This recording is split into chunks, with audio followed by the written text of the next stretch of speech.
nosso terceiro episódio do podcast do Medicina Intuitiva. A gente vai falar sobre as escolas públicas e privadas e minha primeira pergunta envolve... Na verdade, a minha primeira pergunta é se tem diferença entre as faculdades públicas e privadas no Brasil de medicina. Olha, tem, né? Existe diferença, né? A primeira e mais fácil é que a faculdade privada, o aluno paga, né? A faculdade pública, a sociedade paga. Então, as duas faculdades são pagas. Mas, claro que a faculdade pública ela tem essa questão de como o aluno ele não precisa desembolsar um valor, né, mensalmente ali para pagar a mensalidade. Só isso já gera uma série de diferenças. Bom, mas o Brasil, durante grande parte desde que surgiram as primeiras escolas de medicina no Brasil, durante uma boa parte dessa história, houve um predomínio de número de vagas. Se a gente pegar o número total de vagas de medicina no Brasil, houve durante muito tempo um predomínio desse número de vagas em escolas públicas, federais, né, estaduais, algumas até municipais. Mas das últimas poucas décadas para cá, 2 décadas talvez, há um predomínio de escolas privadas, né? Então, mais ou menos dos últimos 15, 20 anos para cá, o número de escolas privadas aumentou em enorme escala. Hoje, eu não tenho certeza de cabeça aqui, mas temos certamente mais de 360 escolas de medicina pelo Brasil e a maioria privada, né, sem dúvida nenhuma. Bom, a privada ela tem aspectos que são interessantes, como uma maior possibilidade de recursos financeiros, o que, sob muitos aspectos, ajuda, né? Então, para formar laboratórios, hoje há uma enorme, uma infinidade aí de recursos tecnológicos que, sem dúvida, ajudam muito o ensino e estão, de uma maneira geral, mais acessíveis às escolas privadas. Isso é interessante. Uma escola privada ela tem uma liberdade maior em relação aos professores, né? Porque ela pode escolher professores e oferecer condições de trabalhos para diferentes professores, segundo um cargo de direção, um cargo de chefia, né, segundo as suas atividades. A escola pública ela é mais engessada nesse aspecto, que é um concurso público e aquela carreira ela é pré-determinada, não permite liberdade. Bom, a escola pública, né, tradicionalmente, ela tem uma concorrência muito grande, né, principalmente pelo ensino ser gratuito para aquele aluno. Eu faço questão de lembrar que o ensino ali não é gratuito, porque tem gente que paga. O professor recebe salário, os funcionários recebem salário, existe um prédio, aquele prédio foi construído, etc. É pago, só não é pago diretamente pelo aluno. Então, naturalmente, como o aluno ele não precisa dispor daquele recurso financeiro mensalmente para o seu estudo, há uma competição maior para a entrada nessas escolas públicas. Nas escolas privadas, varia, mas de uma maneira geral, a competição é um pouco menor. Uma coisa que sempre as escolas públicas, né, sempre, ou melhor, historicamente, foi muito importante nas escolas públicas, é a atração de grandes nomes da medicina, né? Se a gente pegar aí nos últimos 60, 70 anos, grandes nomes da medicina do Brasil estavam em escolas públicas de medicina. Uma parte dessa atratividade era a existência de hospitais universitários, grandes, importantes, e esses grandes médicos eram atraídos principalmente pela ambição técnica de, naquele hospital ou naquela comunidade acadêmica, e nem sempre hospital, às vezes até em ambulatórios, né, no atendimento em atenção primária, não apenas hospitalar, esses grandes médicos, eles desenvolviam o máximo de suas capacidades, formavam outros médicos e formava-se ali um serviço muito estruturado, muito forte, e que foi construído pelo desejo de algumas pessoas de exercer uma medicina de altíssima qualidade. Com o passar dos anos, a importância dos hospitais universitários no Brasil, que ainda existe, grande importância, mas essa importância ela diminuiu. Hospitais universitários, há 40 anos, eram locais de ponta na medicina brasileira. Hoje, o que há de mais desenvolvido na medicina brasileira, de uma maneira geral, claro que há exceções, né? Mas de uma maneira geral, está em alguns hospitais privados.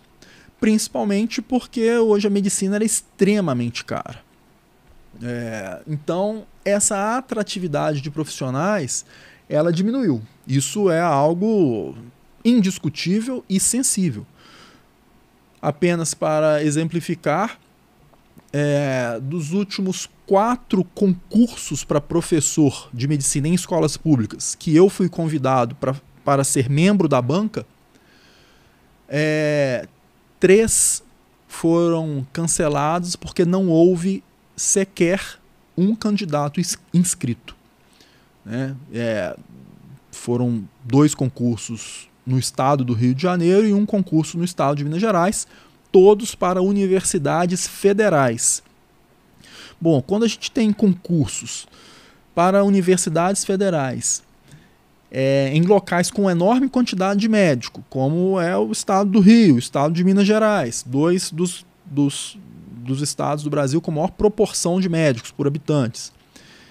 E nesses concursos não tem um profissional que sequer se inscreveu para concorrer àquela vaga, isso acende uma luz amarela. Tem alguma coisa estranha aí. Será que ninguém quer ser professor? Realmente não acredito nisso. Por outro lado, escolas privadas têm uma liberdade maior, né, de formar o seu corpo docente.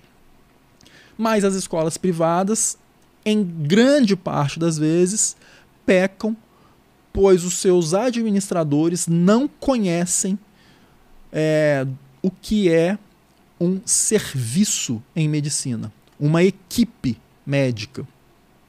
E todo o ensino médico depende de serviços bem estruturados. Esse serviço pode ser desde um serviço hospitalar, como a gente estava comentando, até um serviço bem estruturado de atenção primária, que é de uma importância enorme, que atende, né, talvez a maior parte da população não é atendida no hospital, é atendida, ou deveria ser atendida, na atenção primária, mas que precisa de ser um serviço bem estruturado, né, com bons profissionais, com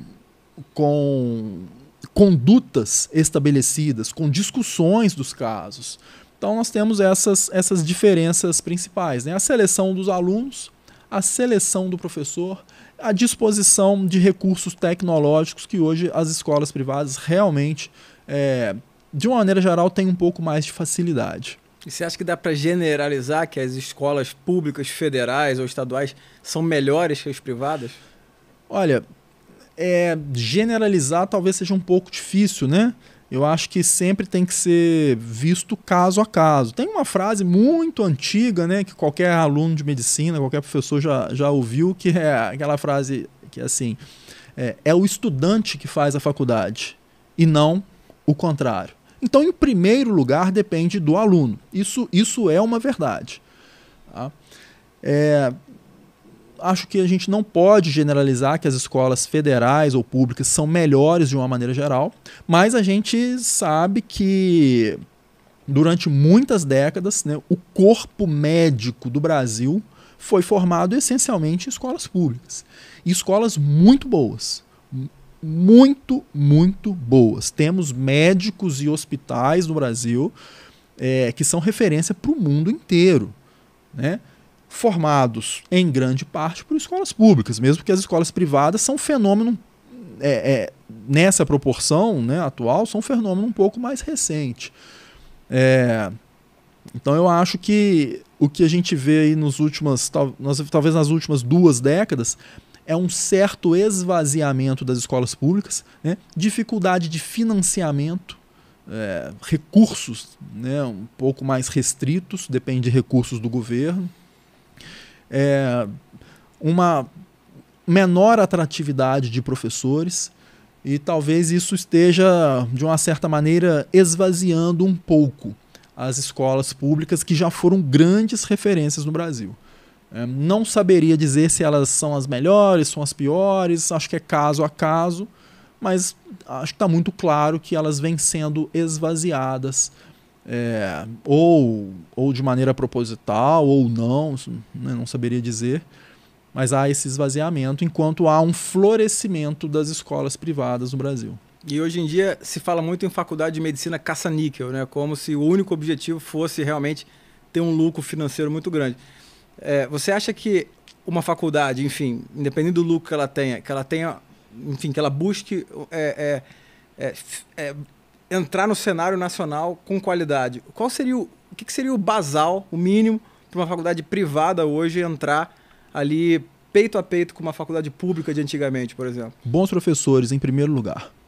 Bons professores em primeiro lugar. Isso é uma deficiência que a gente vê, é uma deficiência até, de certa maneira, ingênua de alguns administradores, né, de cursos de medicina, que nós já vimos pelo Brasil, de querer montar um curso de medicina e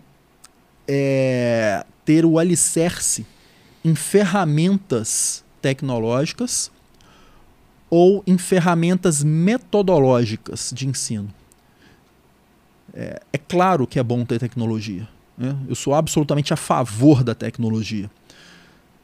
Eu sou absolutamente a favor das boas metodologias de ensino. Absolutamente a favor. Mas o alicerce é o bom professor. E quando escolas de medicina não se apoiam em bons professores que vão formar uma cultura, né? Se a gente pegar as grandes empresas do Brasil, grandes empresas do mundo, né? Estamos falando aqui de situações privadas, né? Escolas privadas. Vamos pegar empresas privadas. Uma das enormes preocupações dos gerentes, dos administradores, é estabelecer a cultura da empresa. E isso é verdade. Para um curso de medicina, é necessário haver a cultura médica naquela instituição. A cultura médica, ela não pode ser substituída por tecnologia. Isso é impossível. Isso é impossível. Eu já conheci cursos de medicina, né, por aí afora, em que se fazia um show tecnológico para o aluno, e parecia que a gente estava num circo, né?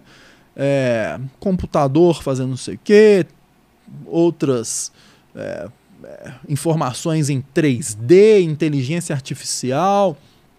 E quando a gente ia um pouquinho mais a fundo, nós víamos que um aluno talvez ficou um semestre inteiro tendo todo esse show tecnológico, mas o professor que ensina esse show tecnológico, ele não viu nenhum paciente em 6 meses. O professor não viu nenhum paciente, não avaliou nenhum paciente, não examinou nenhum paciente, não viu nenhum exame complementar de nenhum paciente, não atendeu nenhum paciente, e o aluno também não viu nenhum paciente. Então, assim, isso é um absurdo. Isso é um absurdo.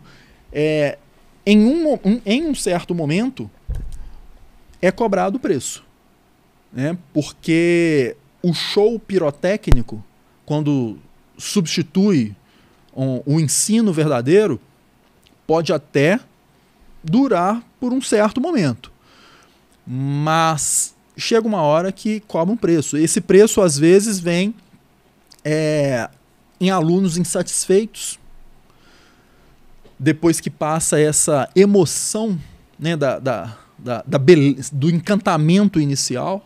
A gente vê alunos insatisfeitos, a gente vê resultados ruins em avaliações, né? Eu já passei por isso em escolas, né, da qual eu já fiz parte, né? Resultados ruins em avaliações do governo, como o ENAD e outras.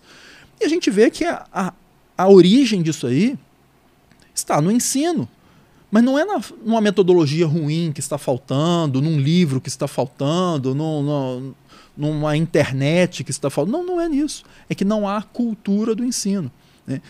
E isso precisa ser construído. Isso você não assina uma plataforma de cultura para colocar na sua escola. Isso tem que ser construído. E tem gente que sabe construir isso, né? Tem gente muito experiente, com muita vivência médica e vivência de ensino que sabe construir isso. Então isso é plenamente possível.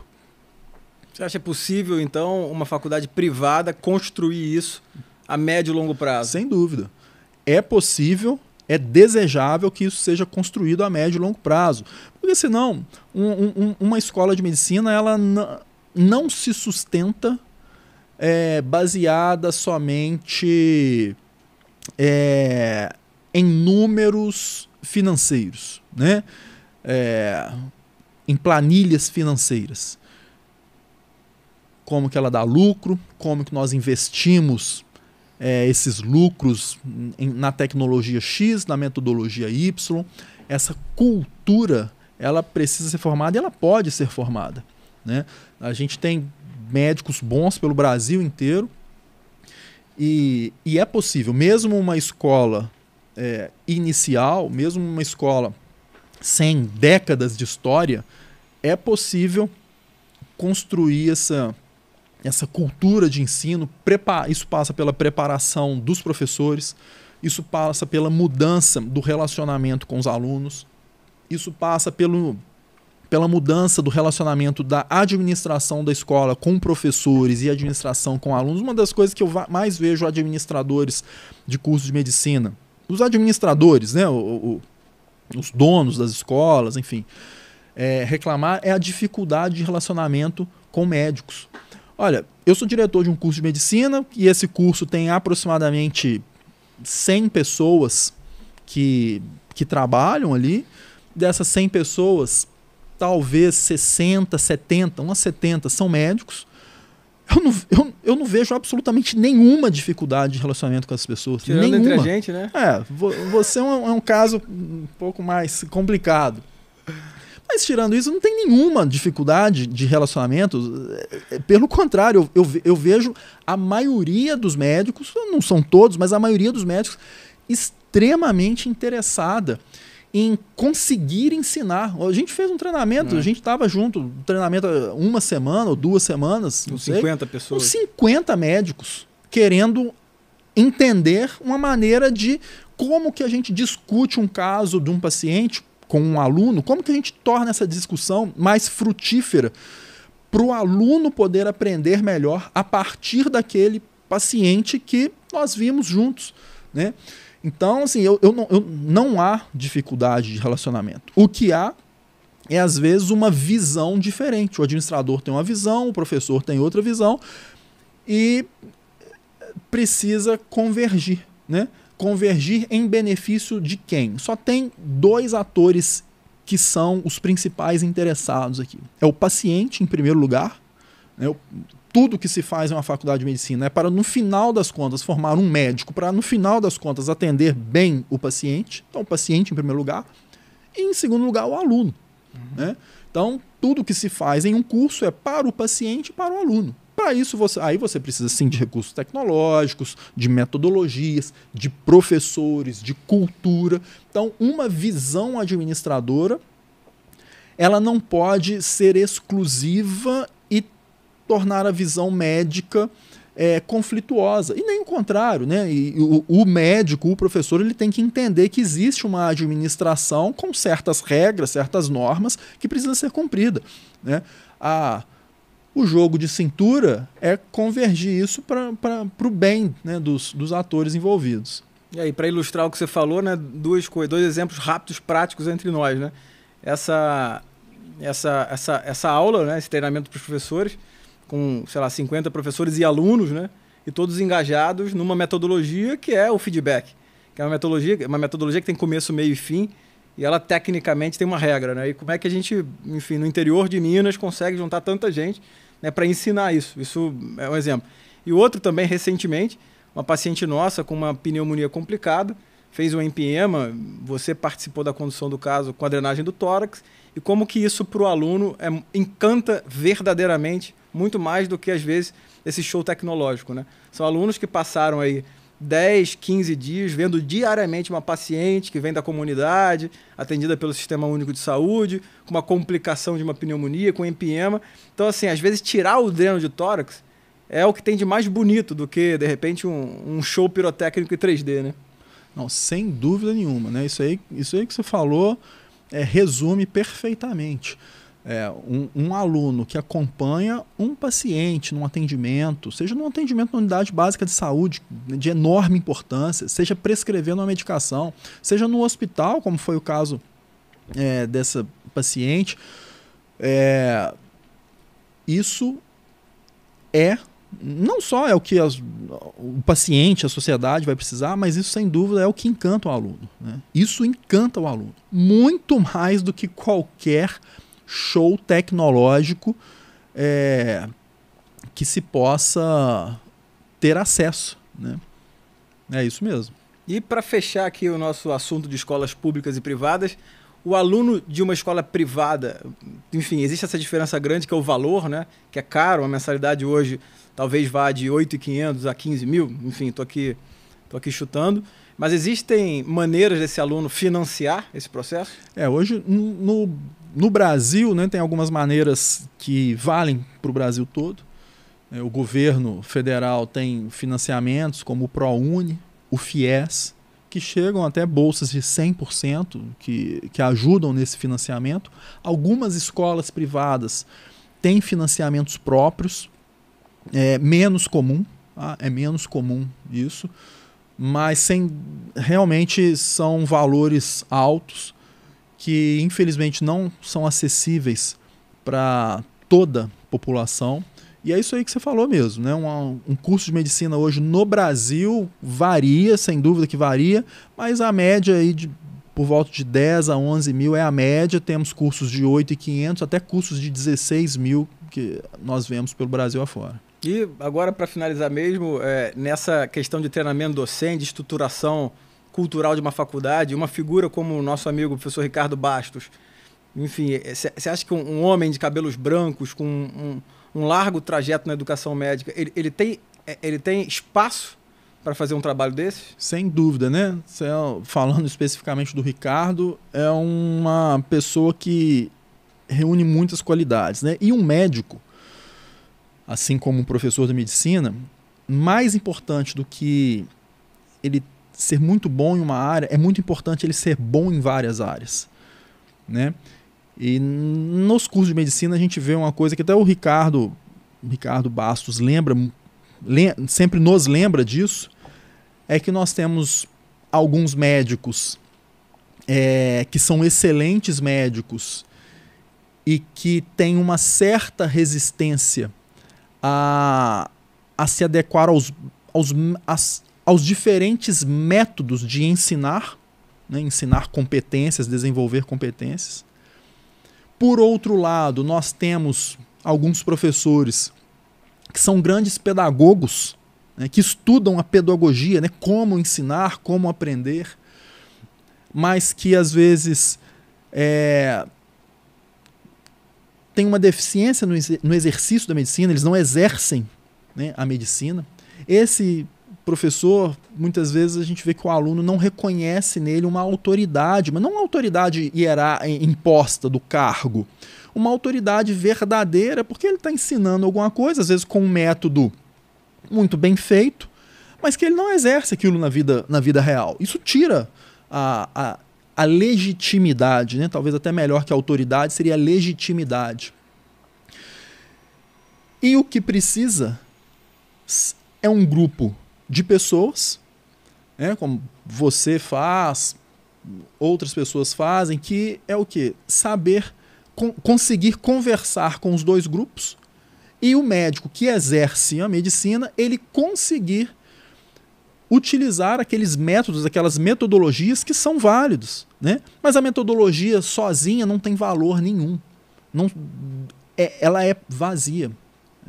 Então, em si não é boa nem ruim, né? Em si ela não é boa nem ruim, ela é só uma metodologia, ela como essa caneca, né? Pode servir para a gente tomar uma água, pode servir para agredir uma pessoa, né? Depende como que você utiliza aquilo. Então, muitas vezes o nosso papel, o seu papel, o meu papel é conseguir formar essa cultura de ter um bom médico usando a boa metodologia.